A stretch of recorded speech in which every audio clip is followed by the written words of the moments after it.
Nummer 18. Ditmal noch mehr von Springen oder Waterqualen an dem großen Bustillos-Tal in Chihuahua und von wo Karawanen von mexikanischen Fahrten auf dem langen Schrotzweg über die mennonitischen Kolonien gefahren kamen mit ihren eigenartigen Fahrten. Viele von den Waterqualen oder Springen an dem Bustillos-Tal in Chihuahua trugen mit ihren beständigen Utjeiten auch dort vorbei, dort die meiste Riefers en wonen dort water durch das große Tal naar dem Bustillos-See, Bustillos-Lake, aanrand, voor viele Jahren keinmal ganz uitreden. Und entweder bei diesen Riefers oder bei den vielen Waterqualen kam in den Winter- und Frühjahrmonaten nicht mal einmal sehr viel mexikanische Raumdriftswein trinken, aber dort drängten auch viele reisende Mexikaner Europäer. Wenn reisende Mexikaner auf irgendeinem Schrotzweg dort kamen oder dort gekommen wären, wo ein Riefer oder eine Waterqual war, und dort an Tiet geworden wäre, dort sie mit ihrer gespanne Taub Mittag holen oder übernachten wollen, dann deuten sie dort Kreuz durch. Dicht bei den Waterqualen oder bei den Springen auf der Blumenurter Weitstab ging die damals sehr viel gebrauchte Schrotzweg vorbei. Und längs diesem Weg kamen manchmal viel eigenartige mexikanische Fahrten. Mexikanische Farmer kamen mit ihren Hochrädern gehaltenen Wagens über Schrotz durch die Swift-Current in Manitoba-Kolonien von Bochineva oder auch von noch wieder auf Bad San Antonio de los Arenales, dem von der auch schon Quacktemoc. Und wenn die mit ihrem 5-Pied-Gespann für ihre Hochräder gehaltene Wagens auf diesem Weg gegen diese Waterqualen auf die Blumenurter ihre Weitstab gekommen wären, dann spannten sie manchmal Kreuz durch ihre Pied uit zum Fodern. Dann do wir gutes Wasser für uns selbst und auch für ihre Pied zum Trinken. Manchmal wären dort in den Herbst- und Wintermonaten nicht mal einzelne so eine mexikanische Fahrten, wo dort zum Mittag anhielten, aber manchmal wären dort lange Karawanen von so einer Fahrten, wo dort entweder zum Mittag oder auch manchmal zum Übernachten anhielten. Dann das Schrotzweg kam noch von viel wieder in nordwestliche Richtung, als man von Bochineva war. Und von diesen Gegenden mussten mexikanische Mais- und Schabelbüros damals noch ihre Arend Bad Cuauhtémoc anbringen, wenn sie die verkaufen wollen. Und dort passiert sehr viel, dort auf die Südwesteck von der Blumenurtsche Weitstab lange Karawanen von mexikanischen Farmer Europäer in Müllers uitspannen und sich dort einrichten zum Übernachten. Mir fällt dort als jung immer ab, dass die Mexikaner ihre Ort von wo sie fuhren vierten so ganz anders war, als wo unsere Väter dort deden. Will es sagen, ganz anders ut als unsere. Ihre Piedgespanne wären sehr viel anders als unsere. Und war von wo sie ihre Piedgespanne anspannten, uitspannten und fuhren, wir so ganz anders. Hing jetzt irgendwo am Weg büten übernachten, dort kämen uns mennonitische Jungs auch sehr fremd für. Wir hatten dort dicht bei den Springen auf dem Blumenurtschen Weidland ein Fleck vor dem Land. Und ich fuhr einmal mit meinen älteren Brüdern mit, wenn sie dort auf dem Land was schafften. Und ich kon, wenn das so traf, dort an so einem Tag Mexikaner mit ihrer eigenartigen Fahrten auf dem Schrotzweg, wo direkt über uns vor dem Land überging, entweder durch vorbeifuhren oder bei den Waterqualen uitspannen, alles von ziemlich dicht bei beobachten. Und ich beobachte dort alle mit großem Interesse, wo diese mexikanische Reisende dort mit ihrer eigenartigen Fahrten in lange Karawanen vorbeifuhren oder wo die ihre Gespanne dort entweder zum Mittag holen oder zum Übernachten uitspannen oder anspannen. Und ich bewundere dann am Stellen, wo ganz anders die Mexikaner alles deuten, als das bei uns getan wird. Die Mennoniten vierten in diesen 1930er Jahren und meistens auch in den mehr 40er Jahren ook nog voeren getraind met hoogreden gehaltene wagens op den markt. Aber ze deden dat met 2 grote Pferde, nicht mit einem Gespann von 5 Pferd oder Mühlers. Und dabei saßen unsere Fahrer auf der Fuhr, gewöhnlich auf eine sogenannte Sattlader, und von dort aus kontrollierten sie ihre Pferd mit 2 Linien, auch dort abholen beim Bergauffahren, in den beladenen Wagen am Stillstehen zu bringen, kontrolliert die mennonitische Fahrer mit seinen 2 Pferd durch seine 2 Linien. Er braucht keine Brams an seinem Wagen zu haben, das zu tun. Aber diese mexikanische Fahrer hatten viel kleinere Pferde als die Mennoniten, und zum Fuhren brauchten sie meistens immer ein Gespann von 5 Pferd oder 5 Mühlers, wenigstens wenn sie ihre Fuhren sehr weit führen mussten. In ihre 5 Pferd oder Mühlers spannten sie so an, hingen auf dem Distel hatten sie ein 3-Pferdchen Tab und spannten dort 3 Pferd an. Und an einem 2-Pferdchen Tab wohnt meistens an einer Kette ungefähr 1 bis 2 Schau vor dem Distel angemerkt wäre, spannten sie die anderen 2 Pferd an. Aber der Fahrer saß zum Fahren nicht auf dem Wagen, saß der Mennonit. Der saß immer auf dem Pferd oder auf dem Müller und an der linken Seite vom Distel angespannt wäre. Und dort hat das Pferd oder das Müller böte das Seil auch noch einen Sodel ab. Und der Fahrer saß an diesem Sodel und kontrolliert von dort aus sein Gespann von 5 Pferd oder Müllers. Die ersten beiden Pferd mussten leiden und die anderen 3 folgten sozusagen automatisch. Gerade so als wir Mennoniten dort zu der Zeit manchmal deuten, wenn wir mit einem 5-Gespann pflegten. Einige von diesen mexikanischen Farmer hatten auch ein Gespann von 5 Müllers und Pferd, nicht immer bloß Pferd oder bloß Müllers. Wir Mennoniten reden meistens immer einfach von einem Müller oder von Müllers. Aber wisst ihr dort all, dass es ein Mühltier und auch ein Mühlesel gibt? Oder weißt ihr, was der Unterschied ist zwischen einem Müller und einem Mühltier? Der Unterschied zwischen diesen beiden Müllers ist dieser. Ein Mühlesel ist von einem männlichen, von Male Pferd, und einem weiblichen, Female Esel oder Eselin. Und ein Mühltier ist entstanden von einem männlichen Esel und einem weiblichen Pferd oder eine Kabel. Und beide, das Mühltier und der Mühlesel, reproduzieren nicht. Der Unterschied zwischen den Mennoniten ihre hochrede gehaltene Wagens und den Mexikaner wie dieser.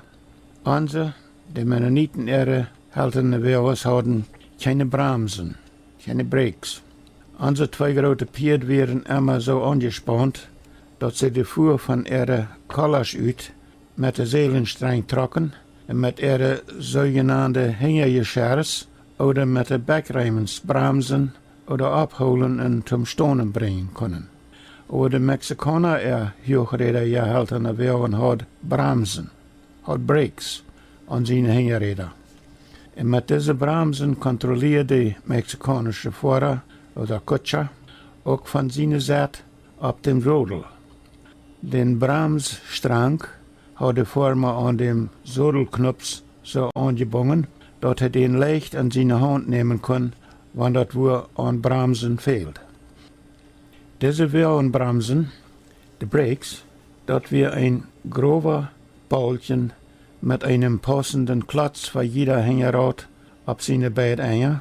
Und das Balken wir ein paar Zoll Pferdehängerräder so am Wagenbacks und an die Hängerast so festgemerkt, dass er mit einem langen Schwengel an der linken Seite vom Backs von Pferden an die Hängerräder angedreht werden kann. Und um diese Brems oder Brake von dem Fahrer seine Seite am Sodel kontrollieren zu können, wir an der linken Seite vom Wagen ein Block so festgemerkt, dass das eine Eng vom Block etliche Schau vor dem Bremsschwengel fast wäre und das andere Eng meist boven an den Bremsschwengel selbst. Das bei uns sogenannte Block, wir kriegen so ein Block, als wir Mennoniten brauchten, um unsere Schweine an einem Balken hochheben und abhängen zum Schlachten. So ein Block hat auf beiden Enden zwei ungefähr 3x4 solche hohle Räderchen. Und über diese Räderchen wird ein Strang so hanenträg durchgetrocken oder angetrocken, dass der Mensch da an 4-mal so viel Kraft hat, um an dem Bremsschwengel zu tragen oder um ein Schwein oder auch das Wort schwerer hochheben.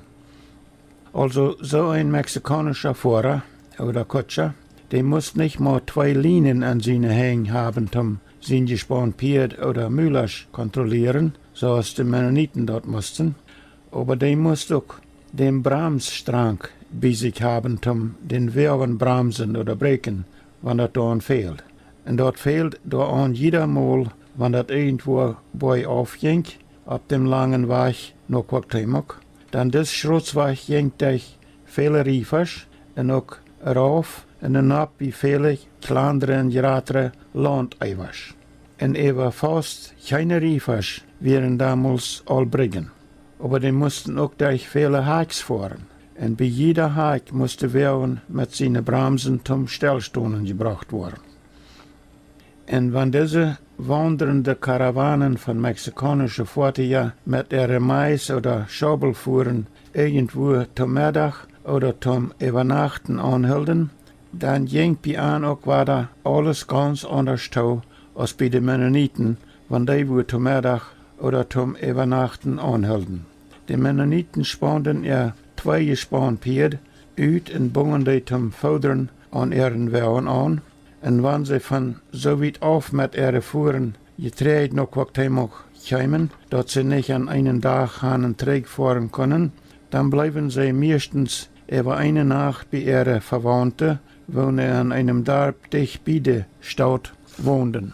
Und wenn sie nicht Verwandte oder neue Freunde dicht bei Quackteimok wohnen hatten, dann übernachten mennonitische Fuhrenführer in Quackteimok entweder bei Radekops oder bei Hempels auf ihrem dafür angereichten Hof zur Nacht.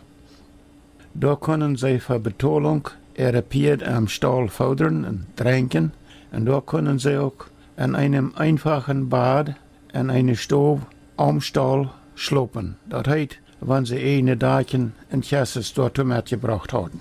Aber die mexikanischen Fuhrenführer, wenn die wo anhielten zum über Nacht blieben, die spannten 5 gespannt Pferd oder Müllers ab so eine Stadt am Weg uit, wo Water wir fahren und für ihre Tieren, dicht bei einem Riefer oder bei einer Spreng, eine Waterqual. Und sie nehmen die Tieren die Seelen auf und spannen meistens jeder Pferd oder Müller die Fährbein und forderten die ab der Erde. Meistens hatten diese mexikanische Formen Schmacke von leider gemerkte Spansels, mit wonen sie ihre Pferd oder Müllers ram die Fährbein anschnalden oder die Fährbein topschnalden, aber einmal brauchten sie auch einfach einen Strang dazu. Mir sagt das immer so, die mit laderne Spansels gespannte Pferd wären ihre Spansels viel makeliger, als die mit streng gespannte anwären. Mit gespannte Fährbein können ihre Pferd und Müllers noch langsam bei den Springwaterqualen ankommen zum Trinken, aber so können die nicht schwind weit fortgehen. Und so wären die auch leichter anzukommen, wenn sie die Wader reitmerken wollen zum Wiederfahren. Zur über Nacht schlugen diese mexikanische Reisende meistens Eisenstangen an der Erde und bungen wenigstens einige von ihren Pferd oder Müllers mit einem langen Strang da an. Aber auch so passt noch einmal wer die ganze Nacht nicht mal nur die viele Pferd und Müllers ab, aber auch nur ihre Sachen. Meistens wären zu jeder Währung 2 Männer, der Fahrer und sein Helfer. Der Fahrer und die meiste Helfer schleipen, wenn sie wo nachbleiben. Gleich weg, die Nacht entweder auf ihre Währung oder an einem kleinen Zelt, besieht ihre Währung. Über viele Boxen auf ihre Hochräder gewährt wie ein Tab von starkem Leben, sodass sie selbst in ihre Sachen unter Schutz wären, wenn das mal fehlt wegen schlechtes Wetter. Und die Währer wären sehr schwer beladen mit vollen Kostales von Mais oder Schobeln. Und ab ihre volle Getreidesack hadden sie noch ihre Futtersack und Futtergorven, ihr Eten und alle andere Sachen, wo sie hingewees brukten op ihre lange Reisen. In de 1920 en 30 en 40 Jahren kwamen mexikanische Farmer an zo'n Karawanen von beladenen Wagens von 100, 200 oder noch mehr Kilometer auf Bad Cuauhtémoc und brachten ihre Abenteuer auf den Markt.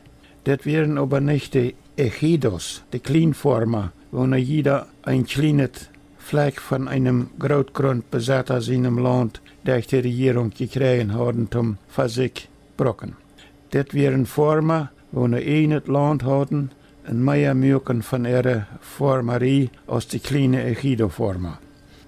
Diese wandernden Mexikaner hatten immer von Tüß zum Hingewees übernachten, ihre Deichen zum Schlopen, Tortillas, Gordas, Kaffee und Zucker und wat immer selbst sie brauchten zum Eten merken und auch Brennholz zum Eten heute merken und Kaffeekirchen mitgebracht.